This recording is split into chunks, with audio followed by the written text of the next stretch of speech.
जितिया व्रत कब है? 24 या 25 सितंबर। जाने डेट और शुभ मुहूर्त। पूरी वीडियो देखे। को माताएं संतान की दीर्घायु के लिए करती हैं व्रत। जीवित पुत्रिका व्रत यानी कि जितिया व्रत का हिंदू धर्म में खास महत्व माना जाता है। इस व्रत को महिलाएं अपनी संतान की दीर्घायु के लिए रखती हैं। यह व्रत बहुत ही कठिन व्रतों में से एक माना जाता है। महिलाएं बिना अन्न जल ग्रहण किए इस व्रत को करती हैं और अपनी संतान के बेहतर स्वास्थ्य और सफलता की कामना करती हैं।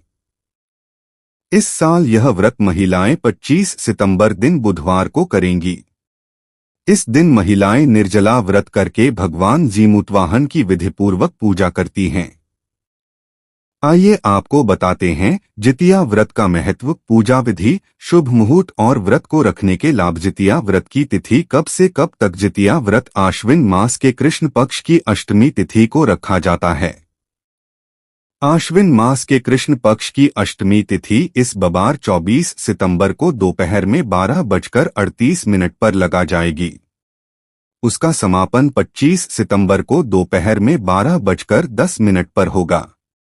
जितिया का व्रत रखने वाली माताएं 25 सितंबर को पूरे दिन और पूरी रात व्रत रख के अगले दिन यानी कि 26 सितंबर को व्रत का पारण करेंगी। इसका पारण सुबह 4:35 से सुबह 5:23 तक किया जाएगा। जितिया व्रत का महत्व। जितिया व्रत प्रमुख रूप से बिहार, झारखंड और पूर्वी उत्तर प्रदेश की कुछ हिस्सों में रखा जाता है। माताएं संतान के लिए निर्जला व्रत करके भगवान जीमूतवाहन की विधि विधान से पूजा करती हैं। मान्यता है कि इस व्रत को करने से आपकी संतान के ऊपर से हर प्रकार का संकट टल जाता है। इस व्रत को महिलाओं को हर साल करना होता है और बीच में कभी छोड़ा नहीं जाता।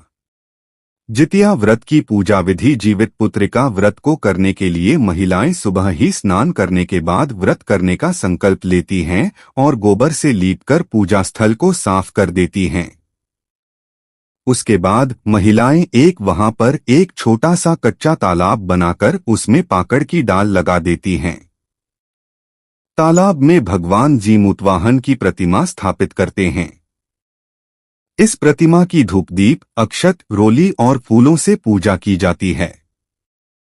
इस व्रत में गोबर से चील और सियारिन की मूर्तियां भी बनाई जाती हैं।